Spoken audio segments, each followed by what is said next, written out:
ভাই waterproof phone, পানিতে ভিজাবেন না?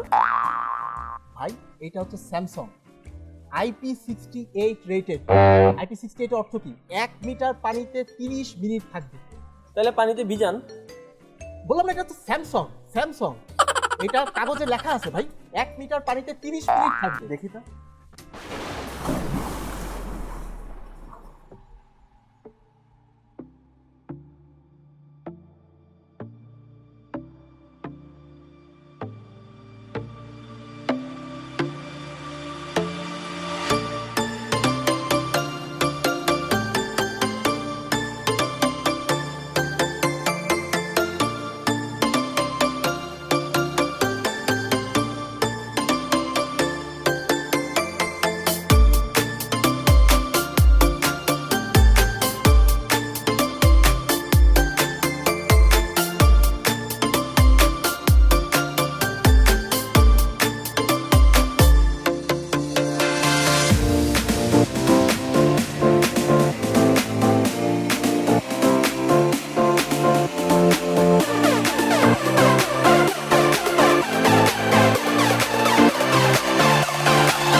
যেটা এখন দেখা যাচ্ছে উঠানোর পরে যে প্রবলেমগুলো হয় সেটা হচ্ছে চারদিকে পানি জমে যাওয়া। এখন এর জন্য যেটা আমি করতে পারি খুব সহজে, এখন আমার এখানে সাদা রঙের যদি কোনো ওয়ালপেপার থাকে, এই টাইপের ওয়ালপেপার খুব ভালো বোঝা যায়। সাদা রঙের ওয়ালপেপার খুব ভালো বোঝা যায় চারদিকে কোনো পানি আছে নাকি, যেটা আপনারা দেখতে পাচ্ছেন কোনো পানি দেখা যাবে না, দেখার কথা না, কারণ IP68 রেটেড 1 মিটার পানিতে 30 মিনিট রাখা যাবে। আমাদের এই পুল হচ্ছে অলমোস্ট 1.5 মিটার গভীর। এই 1.5 মিটার গভীর পুলের মধ্যে আমরা 15 থেকে 20 মিনিট নাচানাচি কুদাকুদি যাই করলাম, সেটা এসেট প্লাসকে নিয়েই করলাম। তো আন্ডার ওয়াটার সেলফি তোলার এই অভিজ্ঞতা ছিল অসাধারণ, এবং আমরা আশা করব, যেটা আগেও বলেছি, আশা করব এখন থেকে এই ধরনের কাজ আপনারা আপনার এসেট প্লাস নিয়েই করতে পারবেন, কারণ এটা বলা হয়েছে IP68 এবং নিঃসন্দেহে এই মোবাইল IP68।